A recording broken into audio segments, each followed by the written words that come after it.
Halo, ketemu lagi pada video kali ini. Saya akan sharingkan mengenai prinsipal komponen analisis. Ya. Prinsipal komponen analisis adalah salah satu metode analisis data yang sangat umum digunakan juga pada proses pengolahan data ya. Tujuan utama eh, analisis ini adalah untuk mereduksi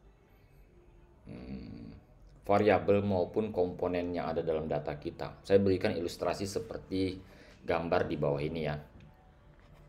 Ya, gambar di samping ini, saya punya data, ya, banyak data dan terdiri dari banyak variabel. Jadi data saya itu ada banyak variabel sini.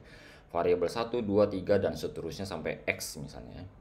Nah, data ini dapat saya sederhanakan menjadi dua kelompok komponen utama saja. Sehingga saya bisa melihat data saya itu dari dua komponen utama yang ada. Artinya variabel 1 sampai 4 ini misalnya itu akan direduksi menjadi satu komponen misalnya. Tapi ini tentu acak nantinya ya, sesuai dengan eh, data yang ada. Ini hanya kebetulan urut saja, saya urutkan biar tidak bingung. Dan ini variabel 5 dan sampai variabel X itu menjadi komponen kedua. Saya berikan contoh langsung pada studi kasusnya yaitu data emosi ya. Kita mengumpulkan sampel dari 442 sampel yang ada dengan mengisi kuesioner seperti ini. Jadi sampel itu mengisi kuesioner. Eh, tingkat emosi yang Anda rasakan untuk kata-kata ini selama beberapa minggu terakhir gitu ya. Jadi kita ingin melihat pola emosi yang ada dalam seorang individu responden. Jadi kita minta mereka mengisi kuesioner ini. Tertarik misalnya dalam beberapa minggu terakhir saya merasakan jarang, sedang, sering atau bagaimana. Ya. Jadi diisi misalnya kalau dia jarang isi 2, tertarik 2 gitu ya. Dan seterusnya sampai ada 20 variabel yang ada. Nah, 20 variabel inilah yang akan kita sederhanakan nanti menjadi komponen utama dalam emosi misalnya ya. Kita langsung saja dengan persiapan data, saya akan memanggil beberapa library yang diperlukan. Di sini ada NumPy, Pandas, Matplotlib, Seaborn, Plotly.express. Ini ada beberapa library yang akan kita perlukan termasuk untuk menggambarkan ilustrasi grafiknya nanti ya. Kemudian ini memanggil data dari Google Drive seperti di video saya yang lalu sudah ada. Ini adalah ID dari file kita di Google Drive, kemudian kita panggil dengan perintah ini, kemudian kita read CSV karena filenya adalah CSV. Kemudian ini adalah data frame-nya yang sudah ada. Nah, dari data yang ada ini kita normalisasi. Gunanya normalisasi ini adalah untuk merapikan data kita. Seandainya data itu ada dalam kelompok data ada standar deviasi yang terlalu jauh misalnya ya. Nah, kita akan menyederhanakan dengan normalisasi ini sehingga data kita lebih rapi ya. Oke, ini sudah proses normalisasi data. Kemudian proses PCA-nya kita jalankan dengan memanggil library ini.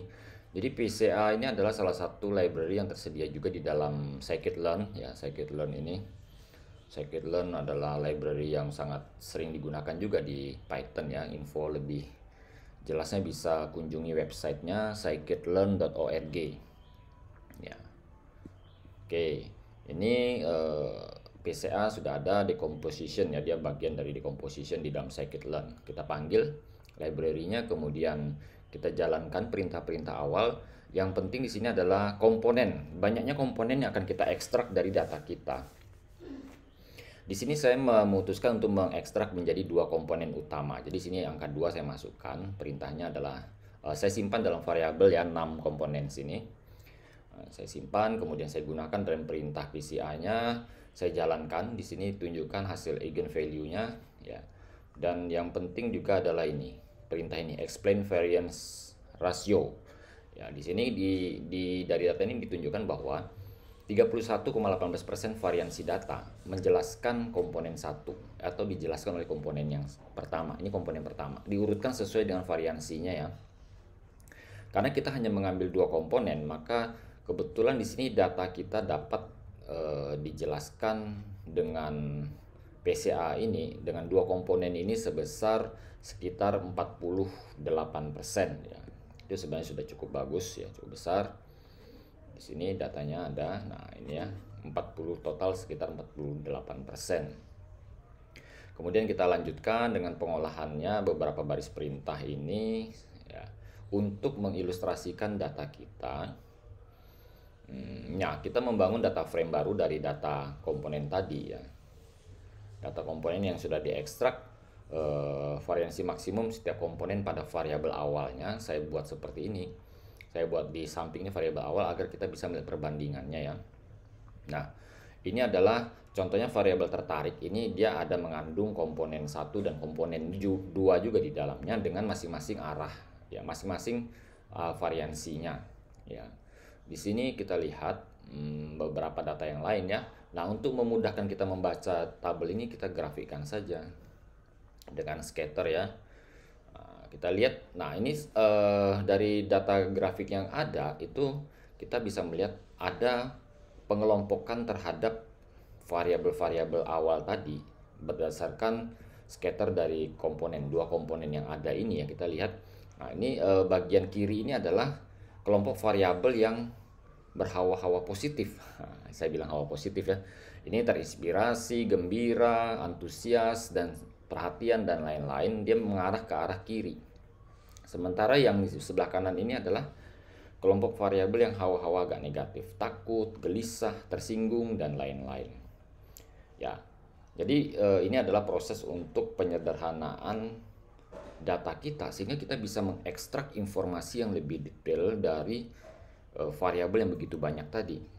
Nah, dari variabel yang sudah kita sederhanakan ke dalam komponen utama tadi, kita bisa mungkin mengambil kebijakan maupun keputusan dalam proses pemasaran maupun kebijakan operasional bisnis akan lebih tajam tentunya ya.